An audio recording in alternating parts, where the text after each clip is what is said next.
for all. Good evening and welcome to the April 27, 2009 Board of Commissioners meeting. First item on the agenda is the notice of executive meetings. An executive meeting was held in the caucus room on April 21, 2009, where personnel matters were discussed. All commissioners were present except Commissioner Masterson, Paolina, and Hervada. An executive meeting was also held in the caucus room prior to the public meeting tonight on April 27, 2009, where real estate and litigation matters were discussed. All commissioners were present except Commissioner Higgins. The next item on the agenda is a proclamation for Municipal Clerks Week. Commissioner Spengler, could you handle that? Yes, we have a proclamation here. Whereas the office of Municipal Clerk, a time-honored and vital part of our local government, exists throughout the world, and whereas the office of Municipal Clerk is the oldest among public servants, and whereas the office of Municipal Clerk provides the professional link between the citizens, the local governing bodies, and agencies of government at other levels, and whereas municipal clerks have pledged to be ever mindful of their neutrality and impartiality, rendering equal service to all, and whereas the municipal clerk serves as the information center or function of local government and community, and whereas municipal clerks continually strive to improve the administration of the affairs of the office of municipal clerk through participation in education programs, seminars, workshops, and the annual meetings of their state, province, county, and international professional organization. And whereas it is most appropriate that we recognize the accomplishments of the Office of Municipal Clerks. Now, therefore, the Board of Commissioners of Radnor Township does hereby proclaim the week of May 3rd through May 9th as Municipal Clerks Week and further extend appreciation to our Municipal Clerk, Township Secretary Coretta Hutchison, and to all municipal clerks for their vital service they perform and their exemplary dedication to the community they represent. And I'll move the approval of this proclamation. Second. All those in favor say aye. Aye. Aye. Okay. Coretta, thank you for your service.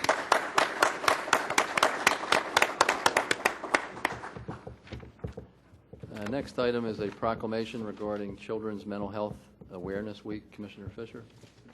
Thanks, Tom. Proclamation of Children's Mental Health Awareness Week for May 3rd through the 9th.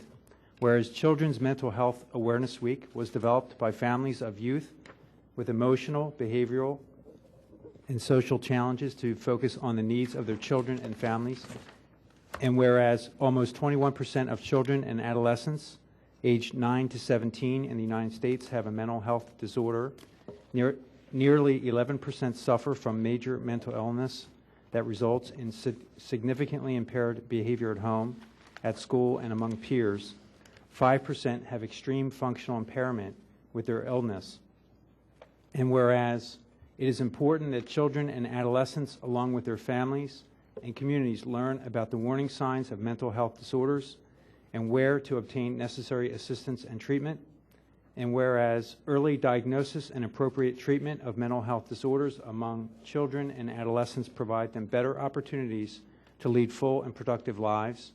And whereas in celebrating this week, it is fitting to increase public awareness among all residents of Radnor Township of this important issue and diminished stigma.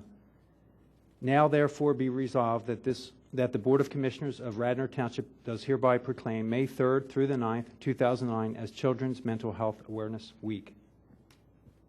Move the approval of the resolution. Second. All those in favor? Aye. Aye. Thank you. The next item on the agenda I'd like to move up, and that is the section under Public Safety. The Radnor Fire Company has asked to address us with regard to holding a meeting at the firehouse and also give us a report. I'd like to invite David Roderick up to give that presentation, please. Thanks, Tom. My name is Dave Roderick, as many of you know, and it's my pleasure to see everybody tonight. A few weeks ago, in fact, exactly 3 weeks ago tonight, I was elected president of the Radnor Fire Company, and I was very honored to receive that. It was it's just a great organization. It's been around since 1906, and since that time, we've enjoyed a great relationship with the township and the residents and the administration. What I wanted to do tonight is make that invitation that Tom referred to, but I wanted to show up and introduce myself, thank you for the support that you've given us up to this point, and outline one or two of the challenges facing the fire company as it exists right now. You know, regardless of what you do at the fire company, you have a core competency. You're a firefighter, for example, or you're an EMT. I'm an EMT. Some people are both, actually. I'm an EMT, and I love it. I have a blast. It's one of the things that I enjoy the most in life. But when we roll up on an accident in the township, in the Blue Route, or in the township, the equipment that we need is so necessary to save lives. And I wanted to thank you for providing us with that equipment. I don't know whether anybody noticed in the news tonight on the way over, there was a child trapped under a bus in Camden, New Jersey. Anybody see that? This kid slid under the bus, and he was stuck under this bus. And it got me thinking, if that bus accident had happened here in Radnor Township, I called our chief engineer just to double check this, and we have the equipment that would lift that bus off that child. And I cannot thank the administration of the township enough for the support that you've given us over the years. I really appreciate it. One of the other things, though, that we need are people to operate the equipment, and that's the challenge we're starting to face. All the people that work at the fire company are volunteers. If there were a medical emergency that happened right now, it would be volunteer EMTs that would be showing up. If there were a fire anytime during the day, it would be volunteers showing up. If you have a community organization and you ask for CPR training, it would be volunteers doing that. If you had Fire Prevention Week or a fire prevention talk at the school, it would all be volunteers doing that. With the exception of medical help during the day, everything that the fire company does is all volunteer, by volunteers. Monday night, right now, is training night, and there are probably dozens of volunteers down there right now giving their time. We had 900 fire calls. I know you heard from Jim Kelly last week, last month, 900 fire calls, 2,300 ambulance calls. The vast majority of those were met by volunteers. But as the graying of the population continues, so it goes at the firehouse. And as guys go honorary active, as they retire, we need new people. And what I want to do is appeal to any commissioners that are looking for anything extra to do to come on down and join us, or any of the township staff, or anybody here tonight, or anybody here watching tonight. We want you to come down and enjoy the fire company. It's a great place. No training's necessary. We'll provide you with the equipment. We'll train you, and you'll learn a lot and become part of a great organization, a great family that's been serving the community for over 100 years. And as Tom said, one last thing I would like to do is I would like to invite you to have a commissioners meeting at the firehouse. I think it would be so great for you to be able to come down. People that don't normally have the opportunity to come down to the firehouse, come on down, have a look at it, see where your money's going, see what you're getting, meet some of the volunteers, and have a chance to hear their stories. Some of these people have been around since the 1950s. They've gone on tens of thousands of runs. They've been doing it their whole lives. I mean, it's phenomenal what's happening here at the fire company in Radnor Township, and I would very much like to invite you down. I think Tom and I have been talking about a potential meeting on June 15th, and I know you've talked to Jim Kelly about it, and Right. I'm here to formally extend that invitation. Yeah, if that works for the board, that would be great. It's fine with me. Great. All right. Well, we'll look forward to seeing you on the 15th, and we'll work out the details with Mr. Granger. And congratulations on your appointment as president, and hopefully you'll be able to raise the awareness and get more folks interested in volunteering. Yeah, I appreciate it.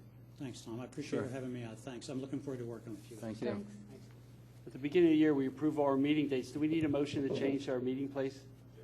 I so move. Second. All those in favor? Aye. Aye. Thank you. The next item on the agenda is the committee reports. First is community development. First item on the agenda under community development is the authorization to initiate an open-air market in Wayne.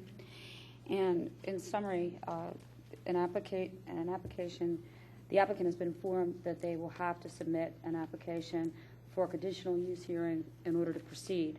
Subsequent to the issue coming to the board, the administration learned that the applicant is proposing to use the South Wayne parking lot to hold this event. To do so would require a lease from the township. The applicant is seeking direction from the board on this lease. If the board is willing to lease the land for the proposed use, direction needs to be given to the administration to negotiate a lease. Once the lease is executed, the applicant will need to file for conditional use. If the board is not interested in leasing the land, the board must inform the applicant so the applicant can consider securing another site for the use before proceeding to the conditional use hearing. Is there anyone here on behalf of the applicant? Would you like to speak?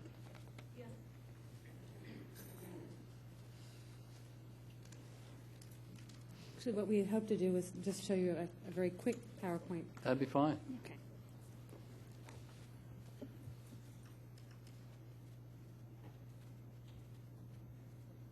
And we hope you enjoy your apples.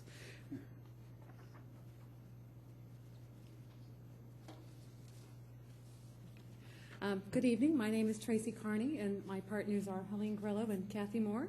Thank you for letting us come here tonight to make our request to hold an open-air market in downtown Wayne. We feel that a market in the township would allow local products to get to the community, and that an open-air format would be a tremendous asset. It works compatibly with the growing greener initiative of the township, as well as other efforts that are being made by organizations that exist already, the Radnor Conservancy, the CSA, and the Greener Partnership. What we'd like to do is start by sharing our vision with you. We'll begin with the what. We envision that this will be an outdoor market that will supply fresh, local products to our community. We feel that a market such as this is consistent with the zoning in the Wayne Business Overlay District under the special uses category. The why. It's an opportunity to meet increasing demand to buy local consumables and products on a regular basis. The when. An opportunity to meet increasing demand to buy local, we would like to hold this market on Sundays from May to November, and at this point, we'd like to start this on September 13th of this year. The where, the municipal lot on South Wayne Avenue opposite the Radnor Middle School. We chose this location to hold the market as it is central to several churches, the Wayne business community, and easily accessible to residents. We would anticipate that holding this market would have a spillover effect, as it would keep people who are in town for a religious service in the area, as well as drawing others in. And last but not least, the who. We are a group of local residents who would like to see this kind of market operating in our community. We are in discussions with two organizations. Sure. It looks like you're hitting a button there. I did. Oh, I went too fast. All right. Sorry, I got ahead. Okay. So we're in discussions with two organizations, the Food Trust, which operates approximately 30 markets in this area, including in Conshohocken, and it's an award-winning market down in Philadelphia, the Head House Market, and also the Farm to City organization, which is responsible for opening a number of markets in this region. While we need to get approval from you before we start getting commitments from vendors, we've spent some time trying to work out the details of what types of products would be sold. We'd like to have a variety of vendors, having approximately 65% providing locally generated consumables, produce, honey, cheese, baked goods, etc., and the other 35% allocated to things such as flowers, local artisans, jewelry, and crafts. In economic times like this, we'd like to think that that 35% group would act as a small business incubator. We don't see any services being sold or used items. The Sunday market would be an opportunity for the Skunk Hollow CSA to sell any surplus that they have after their public open days and their distributions. All vendors would need to comply with the Chapter 46 of the Pennsylvania Food Code. Vendors are required to carry their own insurance, and we would anticipate a maximum of 25 vendors. In terms of site logistics, traditionally open markets are fairly limited in terms of what is needed. And we would be no different. We need a piece of ground to operate from that is well located. Vendors carry in what they need, and they carry out any trash that they generate. There should be no need for utilities of any kind. We'll need signage, and we intend to use banners and sandwich boards. We feel very strongly that one of the critical pieces to having a successful market is to be a good neighbor.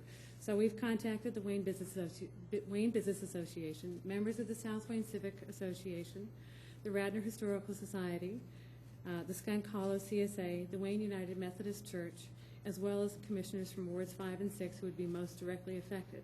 Overall, these efforts have generated a positive response. Our intention is to work collaboratively with each of these groups, as we feel a symbiotic relationship would benefit everyone. That's That's Ward 3 and 6. Wards 3 and That's all 6. right. Sorry. We got It's it. okay, I we was know. close. You were close. Yeah. I was just seeing if you were paying attention. Shared spaces. We chose Sunday mornings in Wayne to hold our market as we felt that was an underutilized time and that it wasn't in competition with the existing farmers market in Stratford, which is open Wednesdays, Fridays, and Saturdays, but not Sundays. In an effort to be good neighbors to the Wayne United Methodist Church, we set out to assess the parking situation in the area and how the additional traffic from the market might affect them. We took some pictures, we counted cars, and we counted spaces. The Wayne United Methodist Church has services in the block of time from 9:15 to 12, with Sunday school service and fellowship accounted for. We've surveyed the parking in the area 3 different times, March 29th, April 19th, and April 26th. We covered the time frame of 10:30 in the morning to noon. On average, the municipal lot had 47 cars in it, the auxiliary lot on Runnymede had 13, the middle school lot had 1, and the library lot was completely empty. As the time went on in the morning, there were fewer and fewer cars. There are a total of 228 spaces between the 4 lots, the municipal lot, the middle school, the library, the auxiliary, and then including the on-street parking on South Wayne Avenue. During the Methodist Church services, we counted 60 spaces being used in that area. Another point to note is that the library does not open until 1 on Sundays, so we would not conflict with their traffic. So we also took photographs of some of the surrounding streets, and as you can see from the images, the area is not exactly bustling at that time. So we believe that there's room for our market without compromising the parking situation for the Wayne United Methodist Church or any others. And we're confident that our market will offer them an avenue for continued fellowship and an opportunity to extend their time in Wayne. There are many benefits for Radnor Township to give this market a green light. The Township Going Greener initiative is supported. The open-air market will draw people into the Wayne Business District at off-peak times. It will help keep shoppers in the downtown area, and businesses benefit as well as the township getting increased revenues. The market would be located in the Wayne Business Overlay District, and it would be consistent with the Special Uses Zoning Code. It would be a community building asset and enhance the town's quality of life. And lastly, with the increasing popularity of markets, it would also help keep Radnor competitive. So what we need from you is permission to use this lot and to hold the market. And our next steps would be, if we get approval from you, is to solicit and sign vendors. We'd have to work on a lease, explore further partnerships, or possible partnerships with a farmers market organization, coordinate efforts with the CSA, Wayne Business Association, Wayne United Methodist Church, and the community. The Wayne Open Air Market would improve our sense of community, broaden commitment to being green, and increase economic activity in our town. So we hope tonight that you would support the Wayne Open Air Market. We'd be happy to answer any questions that you have. Thanks. Any commissioners have any questions? I do. I'm just not sure, other than you're very nice people, who you are and how you came to this. Do you do this at other places? Is this a business that you run to open these? Or No, we are local residents. All 3 of us live in South Wayne, so you know, Okay. in the area where the market would be. Okay. I think They're we all all my feel neighbors. that we'd like to have an open air market. Okay. I think everybody likes an open air market. you're not in the open air market business? No, Okay. no, and what I was trying to get across to you is that we've been talking to a couple of different organizations that are. Right. So that we wouldn't just be jumping in cold. Okay. But you perceive yourself as somewhat of a business incubator. You're going to set this up Yes, as a business, and you're going to oversee. You're going to have oversight of the Correct. operation. It's Yeah. a nonprofit as far as you guys are concerned, or you could generate some income for yourselves, which is fine. It's okay. Just scared. We would love to generate income. It's not likely. Not likely. From what we've learned in talking to people, Probably it's not. not a money-making endeavor. Okay. Right. Okay. It's more something that we see as being beneficial to the community. Right. The church. Have we heard officially from the church that they like? Because they're the ones my biggest concern, that they Right. lose parking. Their parishioners complain to us that they can't get, and that just. Have we heard officially from the church that they're in favor of this? Well, I spoke with the pastor, and he, Could you just identify yourself, please? my name's Helene Grillo. Thanks. I'm a Radnor Wayne resident, too. And he, I don't know that I would say that he was in favor of this. His concern with it was his parking, Right. the parking for his parishioners. Right. And he had suggested that perhaps if we were going through, if it was going forward, that they would be able to use the middle school lot for their parking situation. When we were doing the parking surveys, there are 228 spaces, and they're currently using 60. So there's certainly plenty of parking in and around the area. I mean, and it's a very consolidated area for them to use as well. Whether we, indicate a specific spot for them or not, I don't know. how that will Is it your ward technically, Bill? Now, it's technically in the 6th Ward, right across the street from my ward. Yours. Right. Have you heard from the church? No, I haven't talked to anybody. Well, what- These folks were telling me that they were going to contact all the affected parties and report back to us. Well, I think the way the program would work, if it worked, is that tonight we would approve a lease. And if we approve the lease, we're not approving the market, because then you have to come back and get a conditional use, and we have to have a public hearing on that, and that's when the church or anybody, any neighbors or people could come out, and we'd hear from them, and then we would give final approval if we deem that, the thing to do at that time. That would be great. You know? Okay.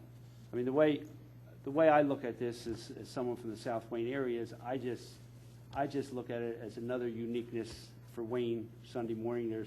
There's nothing there. If something like this give people something, to give them an opportunity to buy fresh produce and all, I just think it adds another uniqueness to Wayne. They're doing farmers markets in Bryn Mawr and Ardmore. I think they're doing them on Saturdays, but I think Sunday, I don't know whether I'd be up this time. I'll try, but I think that 9 to 1. well, I got a 9:30 mass, so I could do it that.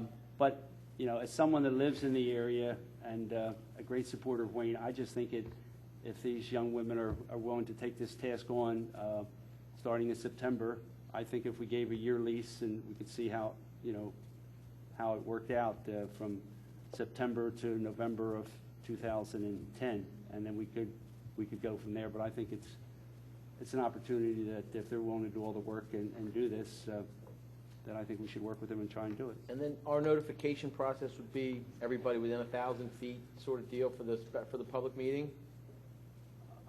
Conditional use, I don't know who we Conditional notify. use, I don't know. Whatever the zoning ordinance would require. Whatever required. In terms And of just, notice. just having been through a lot of these, people will come out and they will have their opinions about it. So, but we have to let them say what they're going to say, and That's I all can right. imagine what some of them are going to be, but I'm not going to predict anything. And I think it's very important to hear from the church too, Sure. officially, Yes. because they're the ones mostly affected. I think it's right in their backyard when they're having their parking and their services. So. We agree. I have no problem with considering the lease, at least going forward with the lease and seeing how you can move to the next phase. But I do have a question. Does it operate on the rainy days as well, or does it not open? I'm curious about that. I would imagine that it operates on rainy On days. rainy days too? Rainy time, okay. Yeah. With regard to trash, Tracy, I understand that it's people bring their stuff in and they have to take their trash out. Suppose a vendor doesn't take their trash out, do you have a backup? That would That probably is- be us. We'll be taking their trash out. Okay. I guess we'll have one of those little picks. And this is some of the local produce that you provided for? It's not so it's local from Gennardi. It would be in the Actually, fall. that's from Gentili's. We Yeah. appreciate it, thank It'd you. be nice if it was local. Well, I'm in favor of it. I think it's a great thing to do. The only question I have is the middle school field is not complete, Correct, so there are no teams competing for those parking spaces at this time. correct. And we may want to, gauge that. I think it's good because you have a captive audience. The parents maybe want to step away from the game and buy some fruit and veg. Right. I would I will imagine, say too, generally the youth sports on Sundays don't Or late- start till later. noon or 1 o'clock anyway. After church. Okay. And I don't know what they're going to be hosting at the middle school field. Maybe some softball and some lacrosse, maybe. But Yeah, the only thing you have Sunday mornings is flag football in the fall. Okay, sounds great. All right, I would like to, and this lease that you're proposing, is it a $1-year lease, or what is it? Bill, yeah, at this point, this is a conceptual discussion right now. We're not doing anything officially. What we're doing is basically having an opportunity to discuss the concept publicly, and the way the solicitor had explained it to me, we were to have a discussion and then see what the board consensus was. If the board consensus is a majority in favor, we would then direct the solicitor to get with these folks and work on the details of a lease. Sounds good. The only action tonight on this is if there's a consensus up there Yeah, to authorize the solicitor to Yeah. draft a lease yeah, that's how it's going to move. for the, Okay. So I so move. Second. Okay. All those in favor? Aye. Any opposed? Okay. Thank you. Thanks very You're much. Thank you. Very, very much. I would, Hold on. Oh, You have to get a mic, I'm sorry. yeah, if you want to speak, you have to come up here. Mr. Masterson, just let me add one thing. The lease, I think, would be for 2 months. Since they're starting in September, they want to run, I believe, through the end of October. And then So- you start a new We would lease next prefer- season. We would prefer it to be, Well, there'll be a new lease after this year, because Gotcha. you're going to run May 2010, assuming it's successful and you continue, we would run, No. no, no. okay. Did you have a question about? I just had a similar proposal, but only if Sorry, they're name and- finished name with first. theirs. Name first. Oh.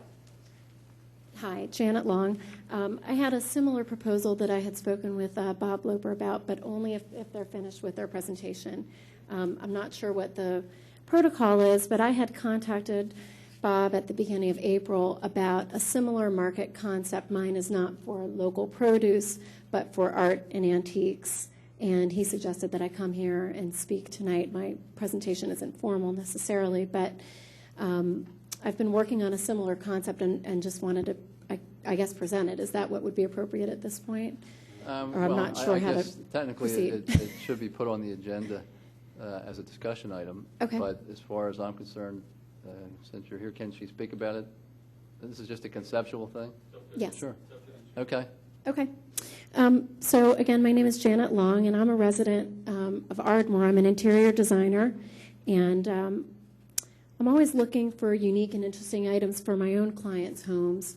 And over time, I've gotten frustrated with the lack of an upscale outdoor flea market in this area as a resource that I can use for my clients. I've also realized that there are many collectors and artists who are looking for the perfect venue to show their goods, and many local shop owners who are struggling to drive traffic to their stores in this difficult economy. I decided that it was time to change all of that, and I began actively pursuing the concept of an outdoor market on the main line about a year ago. To date, I've had very strong interest for the concept from my contacts in the design world, from local businesses and galleries such as the Mainline Arts Center and In Liquid, which is a group that represents artists in Philadelphia, who's very interested in partnering with me on the concept, as well as friends and neighbors in the area. I also hope to piggyback off the enthusiasm that we've seen in Lower Merion Township for the farmers market in Bryn Mawr that many of you know is planned to launch in Lot 7 in the center of Bryn Mawr this spring. I'm interested in exploring the option to hold a similar type of outdoor market on the South Wayne Avenue lot or the Bellevue Avenue lot, both of which I had discussed with Bob at the beginning of the month. And my concept is something similar, to do a weekend market, although I do have some flexibility, whether it's a Saturday or a Sunday event, but my idea would be to do it roughly 2 times a month from September through November and April through June, with a break in the summer. The market would feature antiques, vintage furniture and lighting, original art, architectural salvage, home accessories, and other vintage or handmade items. I hope to appeal to customers who are looking for unique items for their home but don't want to waste time digging through junk at a typical flea market or a garage sale. My idea would be that the market would have a very tight focus and the sellers would be carefully selected. And I think it's important to note that it would not be a flea market. It would be an upscale outdoor antiques market. The location in Wayne is of interest to me due to the fact that it is in a prime shopping destination for my target market. It's in a downtown area that has a lot of walkable businesses, and I love the idea of supporting local foot traffic to a downtown center, with the hope that patrons would choose to stay in an area and shop in the downtown area. Creating a destination spot depends on good visibility, easy pedestrian access, and other stores and merchants in the area, all of which are here at this South Wayne lot. In addition to the fact that this would be the only market of its kind in the area, I think that there are several trends that favor this type of market. Right now, as everybody knows, the economy is tight. Consumers are looking for cost-effective ways to decorate their homes. The unique is becoming valued. Consumers are rejecting the pottery barnification of design. I see this in my own business constantly. People want something that is unique and personal to them. Shopping locally. Consumers want to support local businesses and want a one-stop shop where they can save time. And green design is everywhere. Consumers are aware of the benefits of antiques and repurposed furnishings. So I thank you for consideration of this. I don't have a formal presentation, but I just wanted to raise the issue tonight. And I suppose I'm looking for a similar level of feedback of whether it's something that I could pursue here in Wayne. Thanks. Do your dates, repeat the dates you wanted again? Ideally, I would like to do it in the spring and fall. So assuming starting next fall, it would be like a September through November. And then would it make sense to do it in conjunction with Well, this? yeah, we actually did not know of each other or didn't have a chance to speak to each other until tonight, but we exchanged cards beforehand, and I think I would love to see if there is some sort of an overlap. I think, maybe I'm in your 35% of the other category, because my focus is certainly not produce. My expertise is in interior design, art, and antiques, and that's what I do for a living. So, Well, I think you could develop maybe a synergy if Yeah. these young ladies are going to start working on the concept of a lease and the vendors. Right. Then you can maybe just separate and And handle have the that. synergy of those vendors. Right.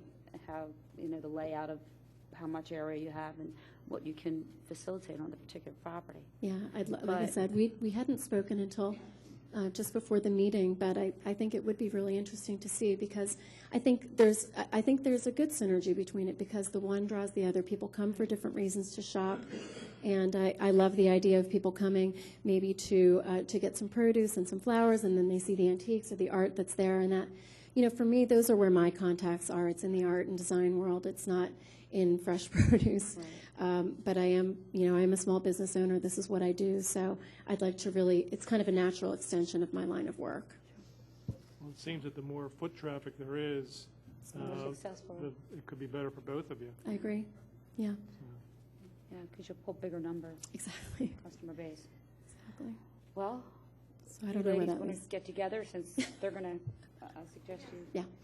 exchange information, then you're going to start working on the solicitor with the lease, and we'll go from there. Okay. Great. Thank you. Yeah. Thank you very much. Thanks.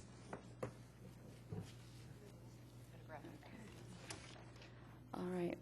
Next item on the agenda under community development is the request for rezoning the application of the Rite Aid in the Wayne Business District Overlay Zoning District. I believe we have Don Petrosa Right. representing the Rite Aid, and he's going to explain to us what they're asking for. Good evening, members of the board. My name is Don Petrosa. I'm an attorney representing Rite Aid. With me this evening is Paul Newland, who is the Director of Real Estate for Rite Aid Corporation in the back there. Also, Paul Mastropieri, who is the owner of the property at 237-245 East Lancaster Avenue. We are requesting a minor amendment to the zoning ordinance to permit a single-lane prescription drop-off, pickup, drive-through in the Wayne Business Overlay District.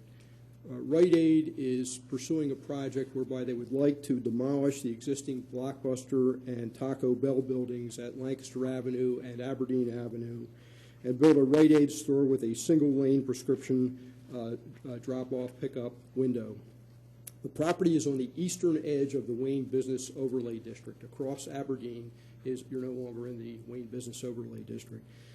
Currently, there is a blanket prohibition of drive-throughs of any type in the district in the Wayne since I think it was adopted in 2007, I believe. Initially, we filed an application with the Zoning Hearing Board seeking relief from the Zoning Hearing Board, and the board agreed that it was a positive and that it was a good thing, the prescription window for the community, but felt that the appropriate way to proceed was with a request for rezoning rather than a variance, and indicated as much on the record in the Zoning Hearing Board proceedings. At the meeting, a number of people, some residents spoke in favor of it. One of them was the woman who lives at 106 North Aberdeen, which is the closest residential property to it. She indicated that she thought it was a very good idea. Also, Chuck Barber, who I believe is here this evening as a former Planning Commission member, spoke in favor of it, and he can speak for himself, of course. Before we attended the zoning hearing board meeting on October 16, 2008, we were required to go to the Planning Commission to make a presentation to the Planning Commission because it was a zoning application that also involved a potential land development. And we did make a presentation to the Planning Commission, and they didn't take any kind of formal action, and I don't want to suggest that they did, but a number of members of the Planning Commission indicated again that they thought the prescription window, the prescription drive-through, was an idea that had some merit. And as you know, the procedure for an amendment to the zoning ordinance, I think on the agenda it's listed as a rezoning. I would suggest it's really an amendment to the zoning ordinance rather than any kind of a rezoning of a particular piece of property.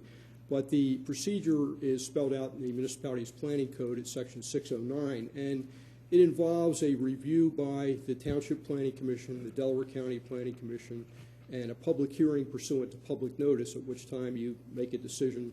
You hold the hearing, give the opportunity for input, consider the recommendations of the planning commissions, and then typically thereafter vote on whether or not to enact the ordinance.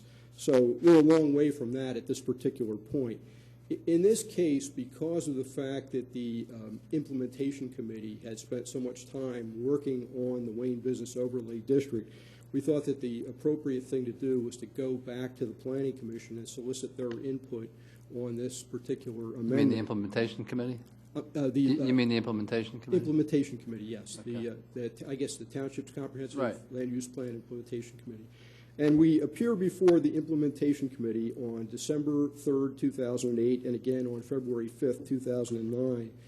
At the February 5th meeting, the members of the Planning Commission who were present, I think they only had a limited number of people there, maybe 3 or so. Now, you're saying planning commission. Do you Oh, mean I'm sorry. implementation Implementation. committee? Implementation. Okay. Committee. Yeah. Well, the bottom line is you wrote in your letter to us, they approved They did. what you want to do. Exactly. Unanimously. Is that correct? That's right. That's right. Okay. And the proposed amendment is very simple, and it adds about 17 words to the existing ordinance that prohibits drive-ins, and it would basically say that there be no drive-throughs in the Wayne Business Overlay District other than a drive-through which receives requests for prescription medicine and dispenses only prescription medicine through a single drive-through lane. That's the only change that is proposed in the ordinance. And I just wanted to take one more minute, if I may, and indicate some of the reasons why I think there's a rational basis for distinguishing a prescription drive-through as opposed to fast food or a bank type of a drive-through.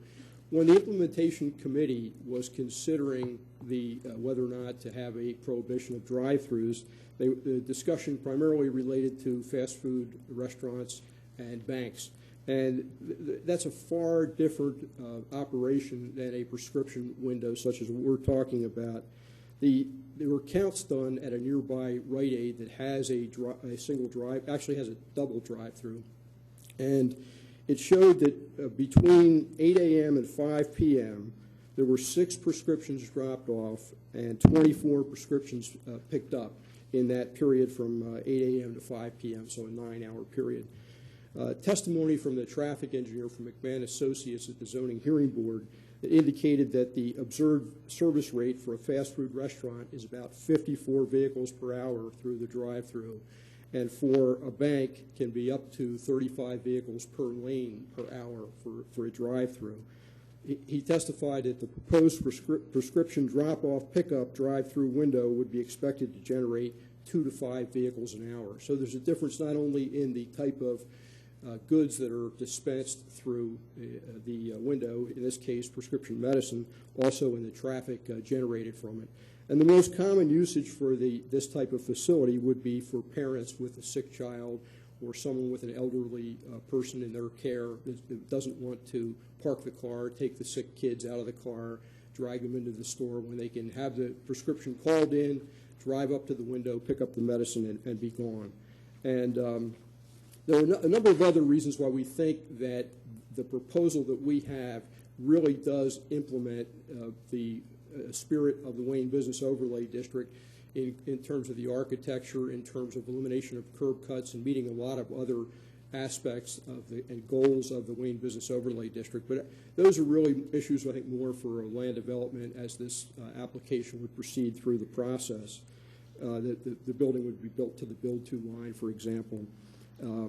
But at this point, all we're asking is that the board it's a matter within your discretion. A zoning ordinance amendment is within the discretion of the Board of Commissioners.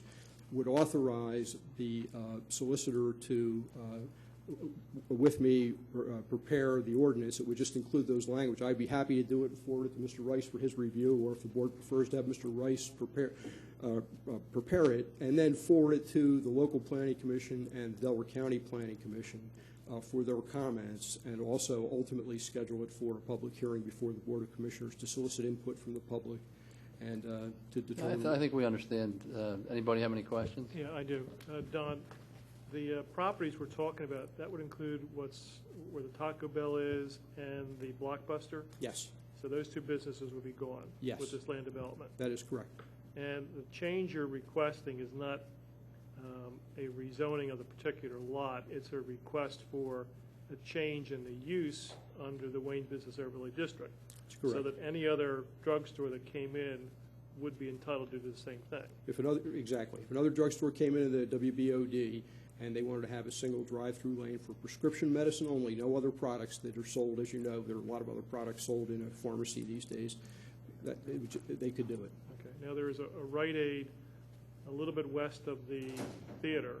Yes. Will that stay or will that go? That would go. That would go. This store would replace the store to the west of the movie theater. All right. And in terms of size, I believe there's a Rite Aid across the way from the paddock. Yes. Is that comparable to what would be going? I believe it's to comparable. Wayne? It's a little over 14,000 square feet, which is a fairly typical Rite Aid facility these days. I think it is comparable to that. That's actually in Tredyffrin Township, but it's right on the border of Radnor and Tredyffrin.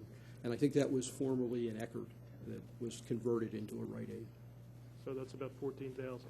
I think it is. I'm not sure the exact square footage of that. I do have that information because I do some work for the owner of the shopping center, and I can provide it to you, but I'm not sure of it off the top of my head, but I think it's about the same. Okay, thank you. Does that store have a drive-through? It does not, and the reason for that is that it was a conversion of a former Eckerd, but right now Rite Aid is not opening up new pharmacies unless they have the drive-through. It's a small percentage of their customer base that actually uses it, but it's very important to that portion of their customer base. Any other questions from the commissioners? Just a few, I guess. You don't have to. No, I want to make sure what the impact, I want to understand the impact it will have on traffic. I understand it's not a large number of cars that will typically use the drive-through, but the traffic through Wayne is pretty horrendous at times. And is there, and I may have missed the comment, but is there a traffic study involved in this? We did have a traffic engineer who testified at the zoning hearing board meeting. I don't think he issued a full report, but that's something I anticipate we would do as we went through the land development process. But he did testify, and I do have a transcript in my file, but basically that the traffic, it depends on, on Saturday, it's a little bit less. Peak rush hour morning, it's about the same. It depends on what area you're looking at. I'm talking about comparing the Blockbuster and the Taco Bell to the Rite Aid. But his testimony clearly was it would not have any significant impact on traffic whatsoever. And he's a traffic engineer who has done that firm has done work for the township. It has been the township's traffic engineer. I can get you those sections of the ordinance and certainly would present that at the appropriate time. But he felt it would have no adverse impact. In fact, the best part of what we're doing traffic-wise, since you raised the issue, is we're eliminating several curb cuts that exist on Lancaster Avenue down to a single curb cut. I think there are 4 existing right now. We're cutting it down to 1. He testified that's a significant traffic improvement, and it also happens to be one of the goals of the Wayne Business Overlay District to minimize curb cuts. What about the curb cut on Aberdeen? That would remain. There would be the curb cut on Aberdeen, the curb cut on Lancaster Avenue. One on Lancaster, one on Aberdeen. And there's also an exit only onto Cromer's, and that's only for the vehicles that go through the drive-through. And you see the type of traffic we're talking about through the drive-through. It's minimal. And that traffic's going to go where? I'm sorry, Don? Out to Cromer's and make a left. Just like the people do that go to Cosi, for example. A lot of people they have their own drive, but a lot of people go and they make a right and come out that same Cromer's. Don, just so we understand the driveway situation, can you describe for me where, in relation to the existing buildings, this building would go, and where the drive-through would go, and how you would get to it? I mean, is there a dedicated lane into it and out, if you could? There is. The drive-through would be in the very back of the building. The building would be more towards the area where the Blockbuster is, on that part of the property. And the drive-through window, you wouldn't even be able to see it from Lancaster Avenue. It's right at the back of the building. And there's just a lane that goes through there and then out to Cromer's. So you could access it either from Aberdeen or Lancaster Avenue? You could.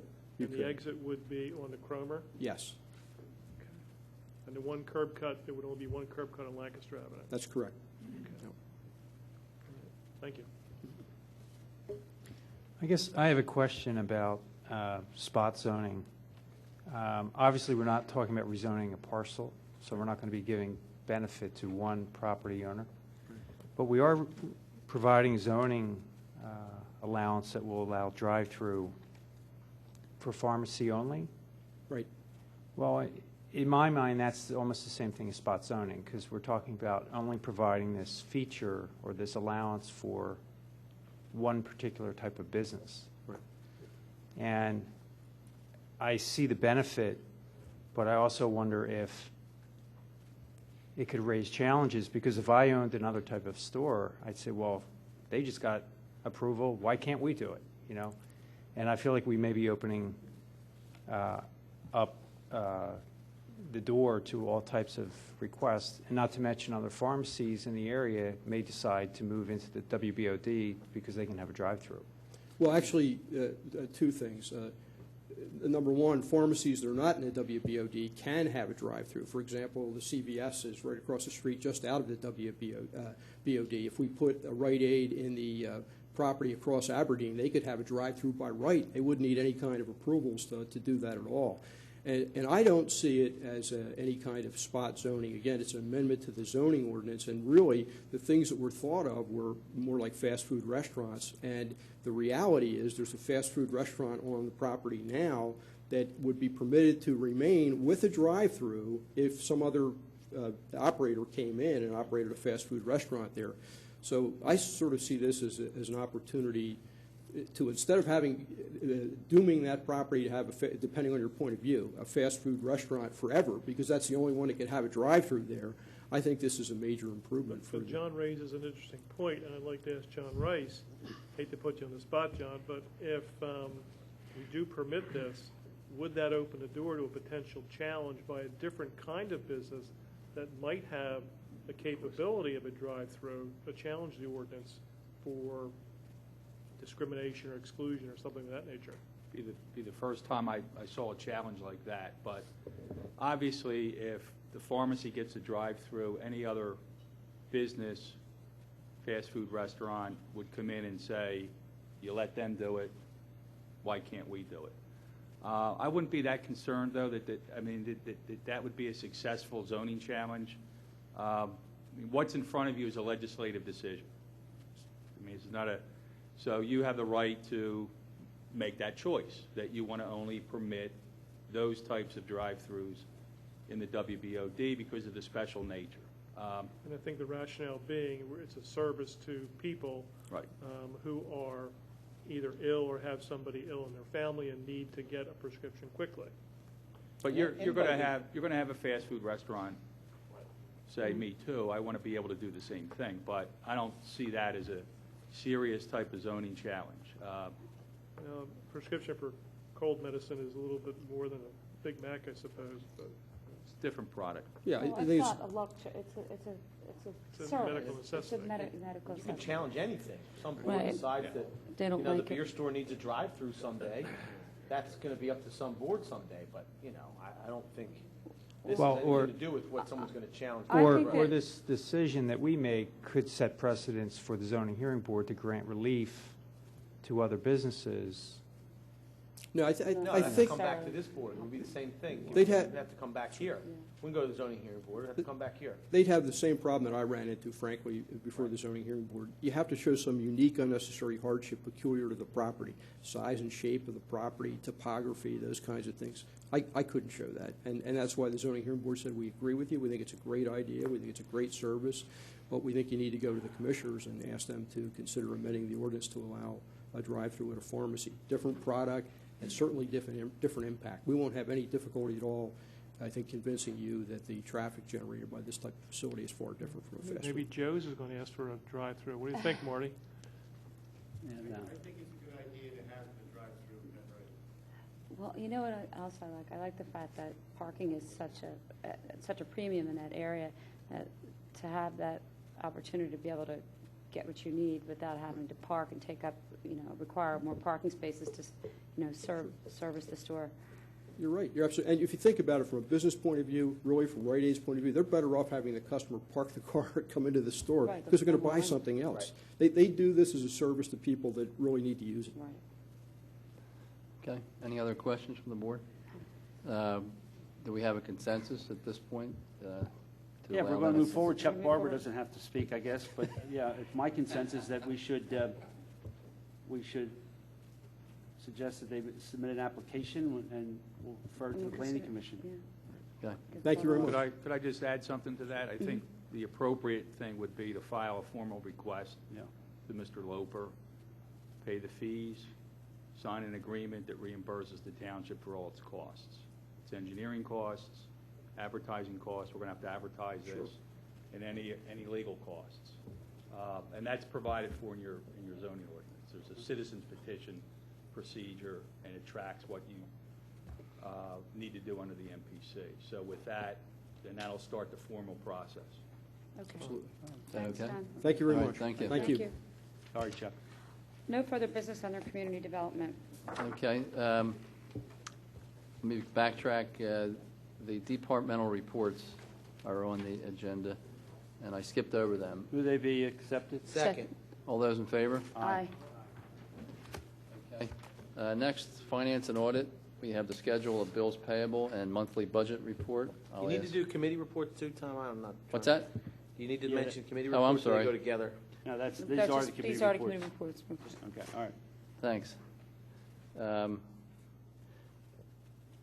The schedule of bills payable and the budget report, Ms. Cuthbertson. Yes, we're presenting for payment a total of $1.6 million for your consideration. That's both bills to be dispersed and electronic transfers. Any commissioners have any questions? Move the approval? Second. All those in favor? Aye. Secondly, we presented the board tonight with the Finance Department budget report with some revised schedules. There is a narrative attached and then some revised schedules outlining where at this point in time we foresee 2009 ending. And we're doing that to be proactive, to identify trends, both good and bad, and to be able to face them head on at this early point, well in advance of the 2010 budget process, which will begin later this year. Okay. And it's my understanding that you're going to be working towards some recommendations so that we can navigate through these difficult financial waters between now and the end of the year. That's correct, and even more specifically, we put together a calendar addressing a topic each meeting over the next several meetings that we feel is going to be pertinent to the budget process. So we hope that process will bring some challenges to even more light, and we can get into more specifics on how to deal with them. Okay. Okay. Thank you. Any questions from any commissioners at this point? I don't really have any specific questions, but I guess I think when we did budget at the end of last year, we knew we were headed for a difficult financial year, and the hope was that we were going to have monthly meetings to look at the budget, which were actually going to be separate from the Board of Commissioner meetings. We decided to roll those meetings into the Board of Commissioner meetings, and the first quarter is now behind us. And I I guess I want to have a little narrative now even to let us know. Let's talk about how we're doing, because I look at the numbers and, you know, it doesn't look good to me. But I think it would be nice to talk about it quantitatively, and we don't have to make any decisions, but, you know, we need to understand where we are. Amy, is that something you could do right now? Just kind of a little narrative of how we're doing? Sure. I mean, we can be First, brief. and the first quarter? Sure. For the first 3 months of the year, we're not where we want to be, in all honesty. We are behind. We are projecting to, our revenues are behind, as I mentioned, but our expenditures are actually right on pace. We foresee the end of the year ending well within the budgetary limits on the expenditure side. It's the revenues that continue to be the concern. And it continues to be a concern in the areas that we've already identified. The realty transfer tax is a concern. Licensing and permits is a concern. And our Act 511 just continues still to be the unknown, which we won't know until May when those returns come in. That really is the game changer and the barometer that's going to set us on the course of how 2009 is going to go. And that's really, we've been consistent with that stance since the beginning of the year, that it was always going to be May and the business privilege taxes. But it is noteworthy to say that as a whole on the revenues, the other revenue streams, the big ones, the realty transfer, licensing and permits, are coming in less than we had hoped. And we hope the remainder of the year, with the warmer weather and the economy, at least some of the programs that are out there now, will be conducive to improve the home realty transfer market. But time will tell. How are we doing budget to actual on the revenues? Can you give me a percentage, or, you know, are we down 10% for the first quarter? And I realize that revenues don't all come in evenly throughout the year, so there are certain things that we can't really necessarily understand. I can't really do it percentage-wise. I don't have that in front of me, so I don't want to speculate. But it's down in those revenue items that I had mentioned. Realty transfer is down approximately between where we had budgeted and where we anticipate the end of the year, probably about $700,000 down. Business privilege down about $200,000, so there's $900,000 right there. And they're really your two biggest streams. The building permits, they are down. We don't anticipate any large-scale projects as we've had in past year coming down the pike right now.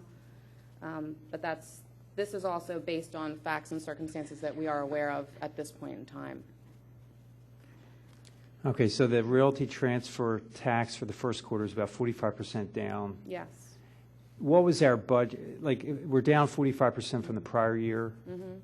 Yes. But we did budget a lower realty transfer tax. So are we close to the budget amount, or we're off? We did. No, we're still going to be down as of right Okay. now. If the first quarter is any indication of the remainder of the year, we will be down. And the other 511 taxes were same thing? We did budget down. Again, we just won't know. And it's just an area that's so large and so integral to the budget that I don't want to speculate. But May will be the barometer when those returns come in. Now, what we've seen so far, a couple of the returns that were large in previous years have been lower. So that's really what we're basing our estimation for the remainder of 2009. We also, in these estimations, tried to present what was in our mind, at least with the facts we knew, a worst-case scenario. So we were being very conservative in our estimations for business privilege. However, in the final returns that we've seen trickle in the first 3 months of 2009, they've almost been triple of what they were this time last year.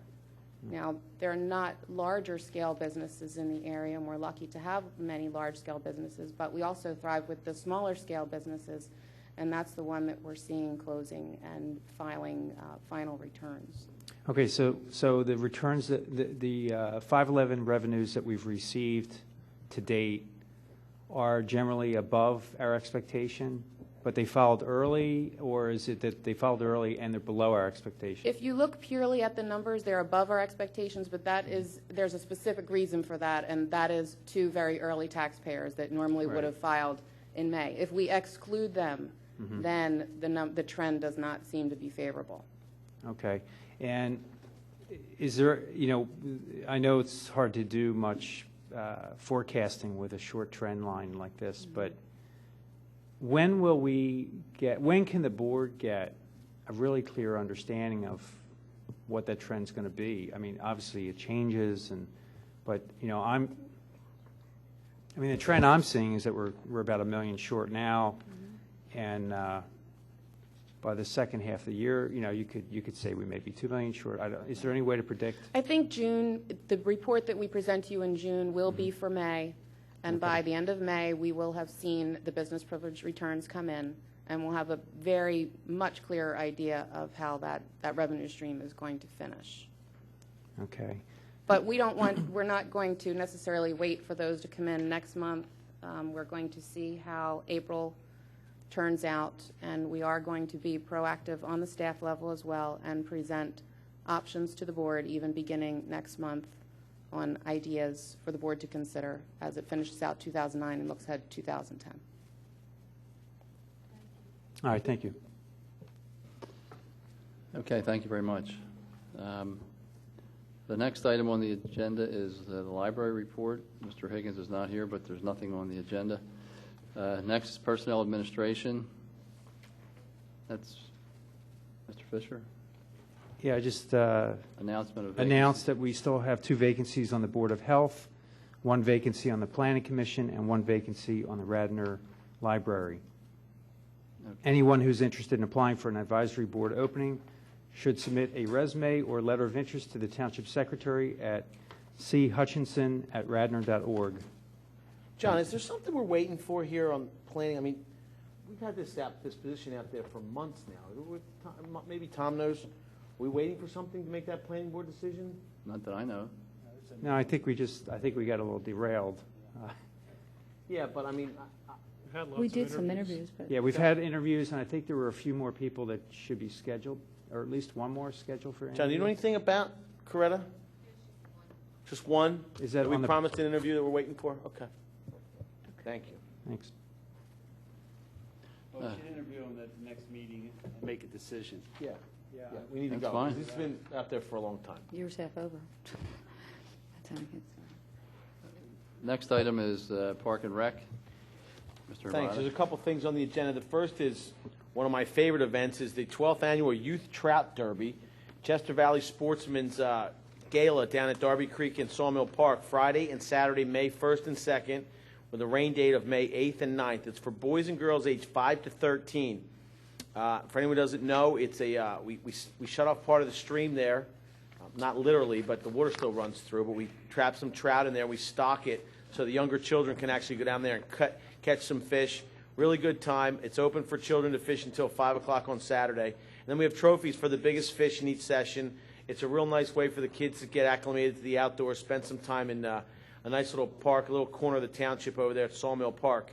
And all the Pennsylvania Fish and Game rules apply. The parents can only cast and net. The kids have to actually do the fishing.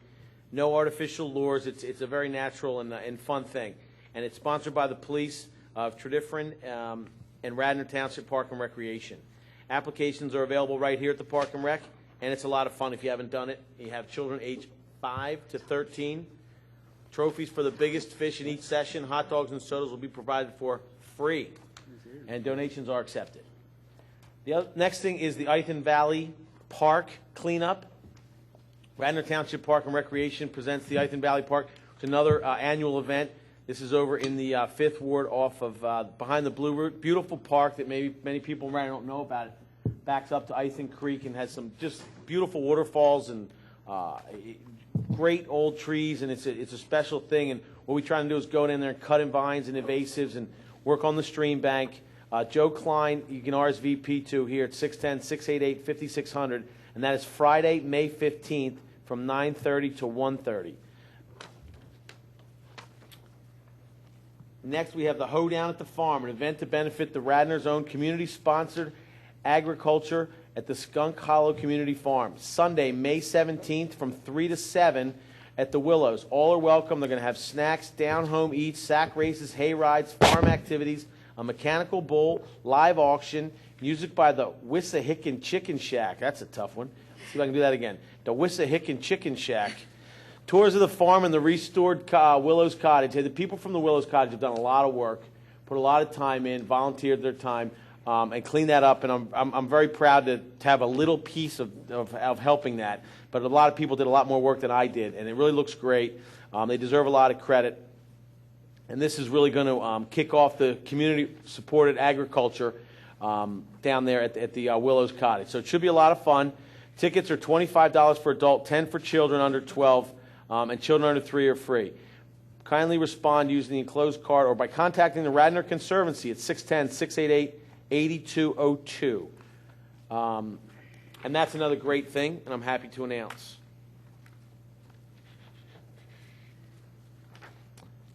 I'm going to go to one more, and then we'll come back. All right, I'm going to just jump ahead to the number I, which is the Tiger Woods Foundation. They're requesting use of the Villanova parking for the AT&T National Golf Tournament. The Tiger Woods Foundation is having a golf tournament at Aronimink, which is actually not in Radnor Township. I think it's in Newtown Township, but not far. And they need some of the Villanova parking. They're having an event over there for the Tiger Woods Foundation, which does a lot of great things for underprivileged children, helps them play golf. They've donated a lot of it. It's a nonprofit that's donated a lot of money. I'll read this. Since 1996, Tiger Woods and his father Earl founded it. They've reached an estimated 10 million young golfers through character development, career exploration, scholarships, and grant marketing. Programs developed and supported by the Tiger Woods Foundation share a similar message of empowering young people to dream big and set specific goals and achieve their dreams. And they're just asking us a very small favor to let them use some of the Villanova parking for their the AT&T National Golf Tournament over at Aronimink. Do we need to take any action on that, or is that more of an announcement, John? I don't think you'd want to take an action on it. All right, then. So this is an authorization. So, Authorization to approve. will authorization to approve? Billy just authorized. I'll second. All those in favor? Aye. I'm going to abstain. All right. Can you get me His tickets? handicap's too low. Even though you're abstaining, can you get me tickets to get in, Hank? That's what I want to know. He's too good of a golfer. Yeah, I'm actually playing in it, that's why. There you go. Fair enough. Can I caddy for you? I wish it was. He's in the amateur portion, I can assure you. Okay, there's a pro-am, and I'm sure he's in the amateur portion. And then finally, we have Resolution 2009-23, and I talked about this last time, and some other commissioners may want to chime in, but we have come to the resolution where we've reviewed, discussed the criteria for designating township facilities for the purposes of naming existing township parks and properties. Whereas the Park and Rec Board has agreed upon the recommended name changes for the Board of Commissioners to be considered for approval. And then thereby, it is hereby resolved by the Radnor Township Board of Commissioners that the following existing park areas in the township will be changed in name in accordance with the designation set forth. And I talked about this when it came up, and it's something that we take very seriously, that these names, no matter what names we chose, someone was going to be disappointed or someone would have thought that there was a better name. But I think we gave it a lot of consideration. The Park and Rec Board put together a committee, brought names to us. All the commissioners had an opportunity to review the names, different things in their ward. And I feel very good about these names. And I'm going to go through them right now and just kind of give you a little brief what I know. Brook Street Park is going to be named after Bishop Richard Allen, who was very involved in the Underground Railroad and a lot of different issues in Bryn Mawr, right near where the Brook Street Park is. I think it's actually on the National Historic Register. That's what they're trying to get on the National Horse. There's a registration in. Right, and Bishop Richard Allen actually lived on the particular property. The deed can be traced back to the exact site of the Brook Street Park. And a real patriot and historic figure in this country who has roots here in Radnor that we felt appropriate to name a small parcel of land after, a small park up there. He was also founder of the Black AME Church. There you go. Founder of the Black AME Church as well. So, we felt very good about that one, at least I did. The next one is the Levin Track, and we're going to call it the West Wayne Preserve. I think it's more of a generic name, and we'll give the future boards opportunities if somebody, if we need to name it after somebody in particular, but I like that name a lot. It's a nice piece of land along the trail that is really cleaned up very nicely, and anyone who uses the trail should be really appreciative of that work that was done there. The next one is the D'Antonio parcel, which is also along the trail, which is going to be named after the Friends of the Radnor Trails. And, you know, anybody who's been around Radnor for the last 10 or 15 years knows all the work that the Friends of the Radnor Trail, and there's really too many people to list, but there was a lot of people that were very active in getting that trail. And looking back, it's almost amazing that so many people fought it, considering the gem that it's become. We had rooms filled with people in here fighting against that trail, and you know, Bill Spingler and Hank Mahoney and other former commissioners really fought very hard for that, and I think the name is very fitting to have that be mentioned as a Friends of Radnor Trails Park. The next one is for the late Bo Connor, who lived over literally right next to South Devon Park, and you could stand on his back porch and see all that was going on there, and used to maintain that field and help back in the day, and made sure all the St. Catherine's events that were going on in South Devon were run efficiently. And Bo was a great man in this community. I understand he used to drag the field with his, I think it was his station wagon, and they would drag the field with the fence hanging off the back, and he would literally drag the field with the boys standing on to make sure that it was properly maintained for the kids of Radnor. And Bo did a lot of great things in Radnor, and I think it's very fitting that South Devon Park is named after him.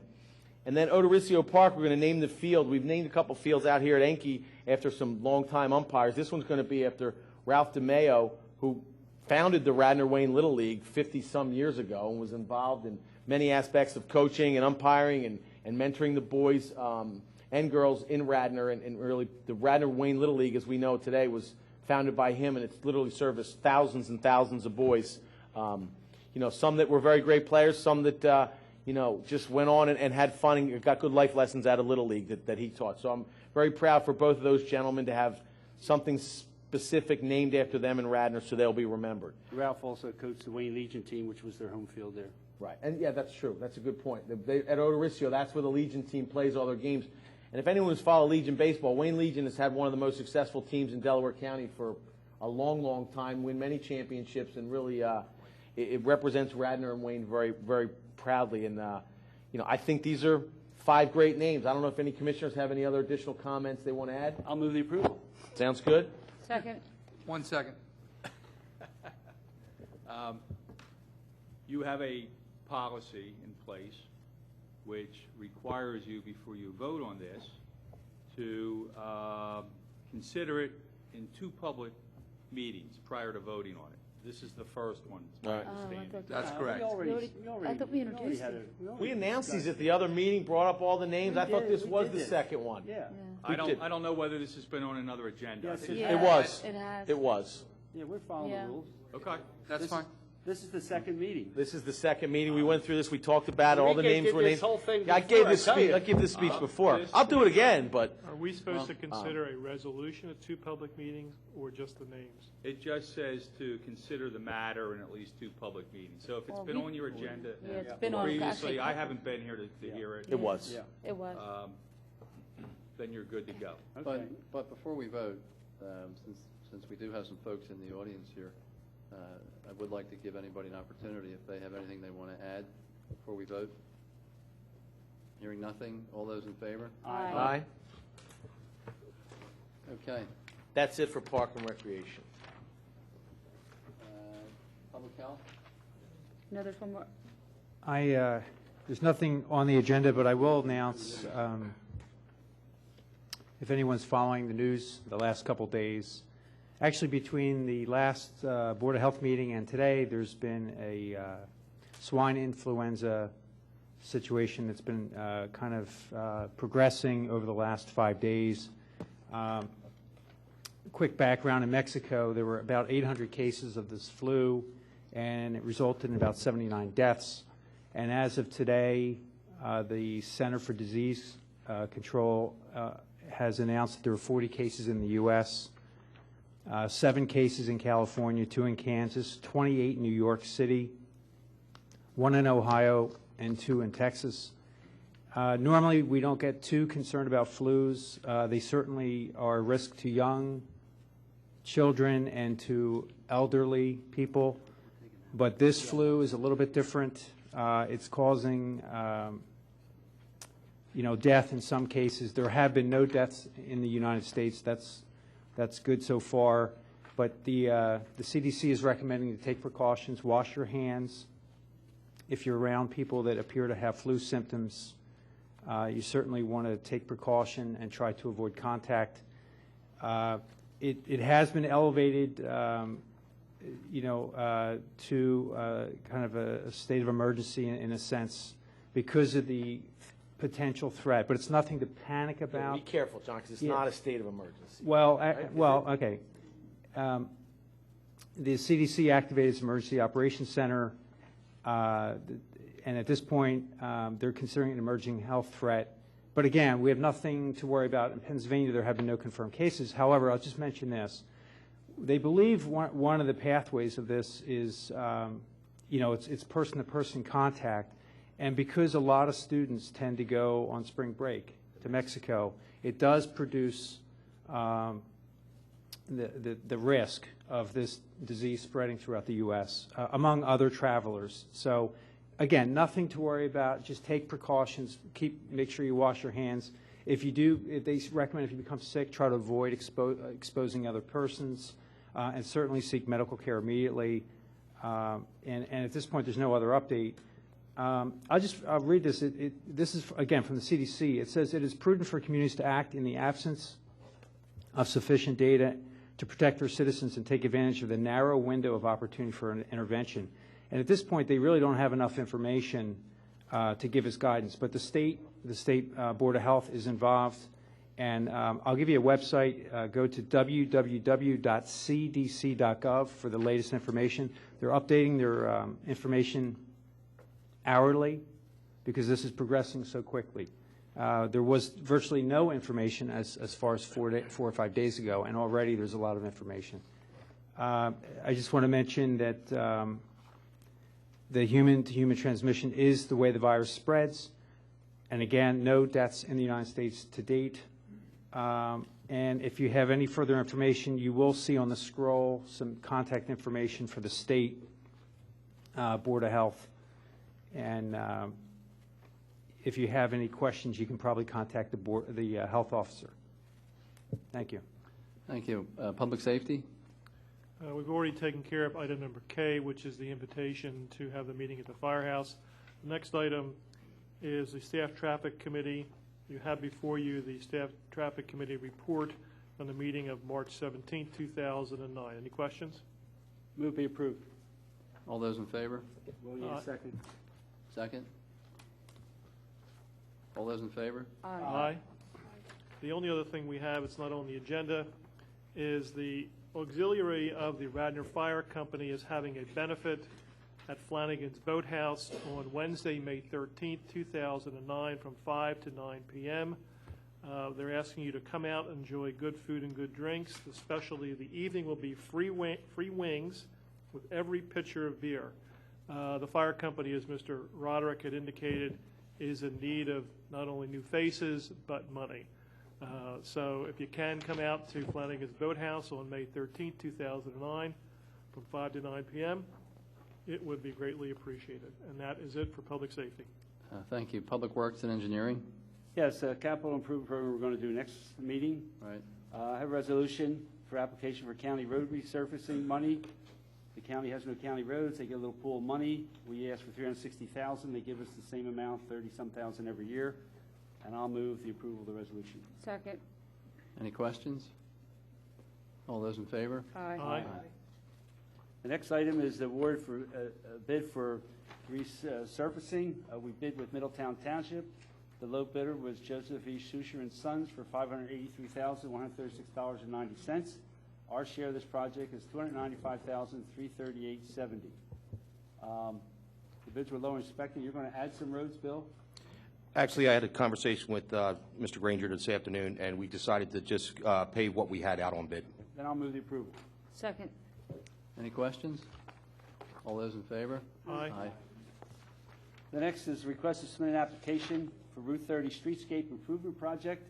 We're asking for some federal funds to improve our Lancaster Avenue corridor. This project will promote safety, providing appropriate walk widths and removing obstacles between sidewalks. It will help to accommodate vehicular traffic through the Township Artery Core in combination with providing safe movements for pedestrians and cyclists. It'll be better manage the stormwater runoff through redirection, reduction in carbon emissions, reduction in stormwater via tree canopy coverage along a mostly impervious surface. And I'll move the submission of the application. Second? Any questions? All those in favor? Aye. And next is to submit the application for a trail extension to extend the trail under Radnor Chester Road back to Martha Brown's Woods, and requesting federal funds for that, and I'll move the approval. Second. If I could just address that for a second. I had received a letter from Congressman Sestak's office indicating that the federal stimulus package had money available for transportation-related projects, and with the urging of Cheryl Tamol and John Granger, our interim manager, I contacted Congressman Sestak's office to confirm that, in fact, there would be money available for these types of projects. We had to kind of hustle on this a little bit because the last day to submit an application was this coming Monday, but they agreed to extend that date for us until Tuesday at 5 o'clock. And I know John has been working on getting this together, so I really appreciate that. This may not come to fruition, we may not get any money, but at least we're making the effort to secure funding, which we could then extend the trail from its present location or present terminus on Radnor Chester Road into the Leeming track, which we purchased a number of years ago in anticipation of extending the trail. So I would hope the board would agree to go ahead and file this application. Move the second. Any questions? All those in favor? Aye. Any opposed? That's it under Public Works. Okay. Where are we? Old business? Hearing none. New business? Hearing none. Public participation?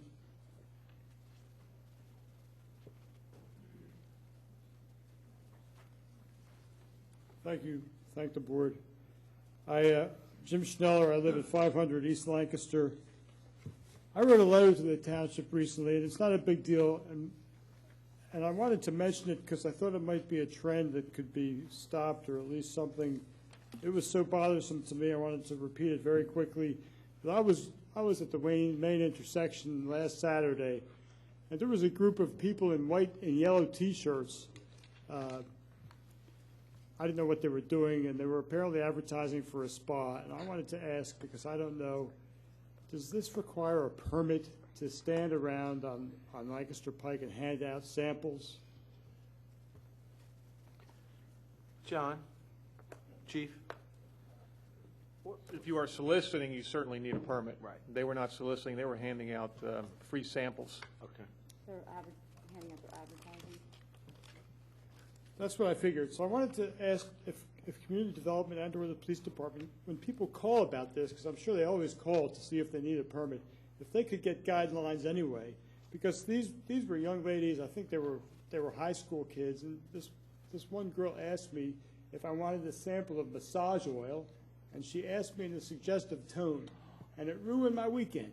I mean, okay, you know, Wayne is a beautiful town, and I've been shopping there since I was a youngster, and I never saw anything like this. And if this is what restaurants and bars are going to bring, maybe we should rethink what the ultimate emphasis. How to ruin your weekend and not make your weekend? I don't understand that. You know? Bill, I know. the girl was young enough to raise a flag a mile high. Okay. And finally, I am deeply concerned about the fact that nothing's come out of the Delaware County District Attorney's Office about what's happened in the township. I know they don't work overnight, but I was wondering if perhaps if the board could appoint a committee. I think the matter was serious enough, and personally, I think that there's been such an aura of inappropriate behavior, not just on the part of our now removed manager, but our removed solicitor. When two people like that are forced to leave. The solicitor wasn't forced to leave. We decided to go in a different direction. We have nothing negative to say about the solicitor. All right. Okay? I understand that, but, So don't put them in the same breath. well, my point is that it is in the same breath, at least. It's of concern to every township resident. And I was hoping perhaps under Charter Section 212, the board might investigate without any forensic audit or at the same time as that, anything that citizens might care to bring up. I think if the commission, if the board left an opening for reports or additional input besides having to come to a board meeting, there might be an inflow of things and requests. There's just been a apathy or a unwillingness of residents to bring up matters, and perhaps this would be a good time to have a house cleaning. And there's also an implement in the charter to set up a committee, which at least would have a feeling of open government for all of us. Finally, there is a dilapidation issue, and it's at the corner of King of Prussia Road and Glen Mary.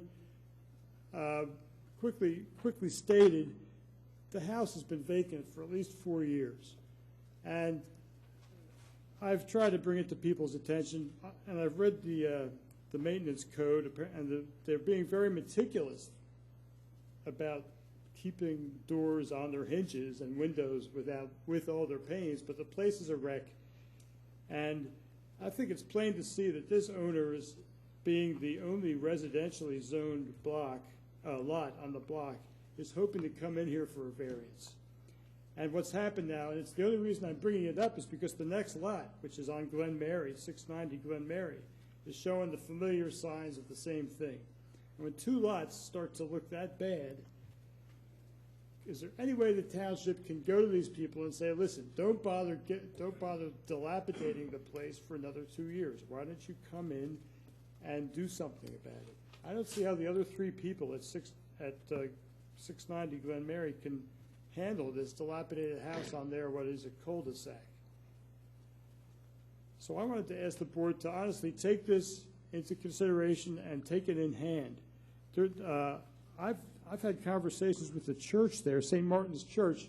They're actually speaking of apathy or some other reason. They feel that it's not within their right, or they feel afraid to come to the township and talk about the fact that Jim, the commissioner from that ward's not here. He lives about 5 houses away from there, and I'm sure he would have some valuable insights. So we'll talk to him and see what he thinks about it, because literally he lives within 200 yards of those houses. So I'm sure he would have some insight on that, and I think we should defer till he comes back, and we'll ask him what he thinks. Great. Bob? Yeah, thank you, Enrique. My department had sent letters to the property owner of the corner of King of Prussia Road and Glen Mary to make numerous repairs on that neglected building. And that was approximately 6 months ago. And just today, by coincidence, I had a meeting with the property owners to review preliminarily and informally a proposed project for that corner lot that will probably be coming into the zoning hearing board for some relief in the near future. So the property on the corner is, yes, on the surface it is been neglected, but it is in the planning for a proposed new development on that corner lot. Thank you. Thank so you. about the soliciting, is there any way that we could ask the police department or community development to have a handout to people who call about their rights to either hand out or offer samples, so that they might be encouraged not to have anything off color or inappropriate? And also, could we have an age requirement on our ordinance that people, if they're going to be even doing that under the age of 18, that they get a permit? I mean, that would encourage someone coming in to advertise and hand out samples. If they saw the kids under 18 had to have a permit, that would give them a large warning flag. about doing something inappropriate. Chief? We can highlight it on our website in regards to the soliciting requirements inside the township. As far as the age requirement, I'm not aware of any. I had to defer to the legal counsel as far as age requirement. I think as long as they're of age to work, then they're of age to be able to Does that help mean solicit. like Girl Scouts knocking on your door selling cookies have absolutely. to get a license? I mean, that's what it would bear down on. They'd be exempt, but yes, The that kids would that be sell ages. wrapping paper for school, they wouldn't be able to go knock on their next door neighbor to sell wrapping paper. You know, it could Now, Jim, become a real quagmire. we're not going to be able to stop. Jim's just asking the police if they would highlight those Some requests, rules. and the police will do that. Certainly do that. Great, thank you. Thank you. Yeah. Motion to adjourn? Well, is anybody else? Any other public participation? Okay, I'll second. Hearing none? Seconded. Okay. All those in favor? Aye. Everybody take your apple home. It'll prevent the flu from coming.